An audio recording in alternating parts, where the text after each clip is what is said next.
Welcome to WagerTalk TV. I am Kelly Stewart, joined with Brian Leonard and Teddy Covers. Guys, let's talk about a game. Oh, man. I want to like this game a lot, okay?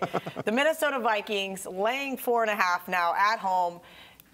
NFC North rivalry. The Lions did not look good last week. The Vikings, God, that was just painful. I love Coach Zimmer. This man has made me so much money, but I'm not ready to quite back them again here. Brian, your thoughts on this matchup? Yeah, Came into the season. I made it pretty well known that I liked Minnesota to win it all, but that defense has just done nothing all season long. You take a look at Detroit. Detroit's actually played Minnesota better than I thought they would. I went back and looked at the last few years, and they've actually played it pretty well. But, this is the 9th straight game for the Vikings. They've got their bye next week, whereas Detroit just had a bye a couple of weeks ago, 3 weeks ago. So I would think Detroit would be a little bit fresher.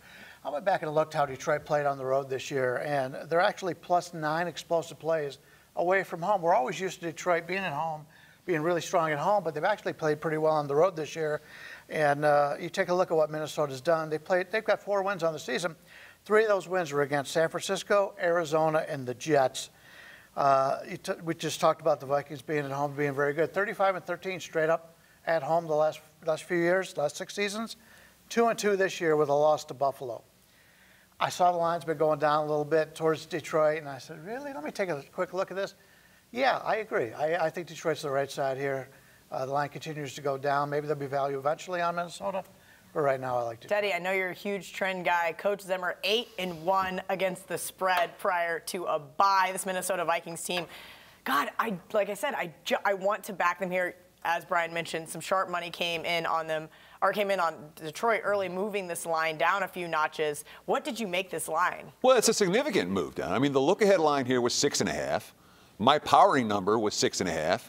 And we're looking at 4.5 right now. So that's a 2-point adjustment for the markets towards the team that just traded away, I don't know what you want to call a golden number 1 receiver. For them. You know, you certainly, Kenny Golladay is a stud, and Marvin Jones is a stud. So it's not like they left themselves without receivers. But Detroit's receiving core went from being as good as any in the NFL to a good receiving core with that one move. And what kind of message does that send to the locker room as well for the Lions, who are now in last place in a very, very competitive division? So while my initial lean was towards the Lions, I was like, oh, if I catch 7 with Detroit, I'll be all over them. Well, the spread didn't come out where I thought it was going to, and the line's been bet down. And Detroit's not the same team now that they were 3 days ago.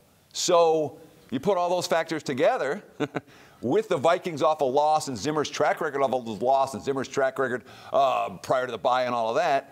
And, yeah, whatever case I was going to make for Detroit, I'm not making anymore. There's no way I get to the window with the Lions on Sunday.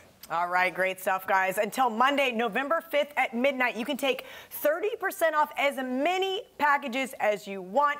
That includes any season packages using coupon code 30 when checking out.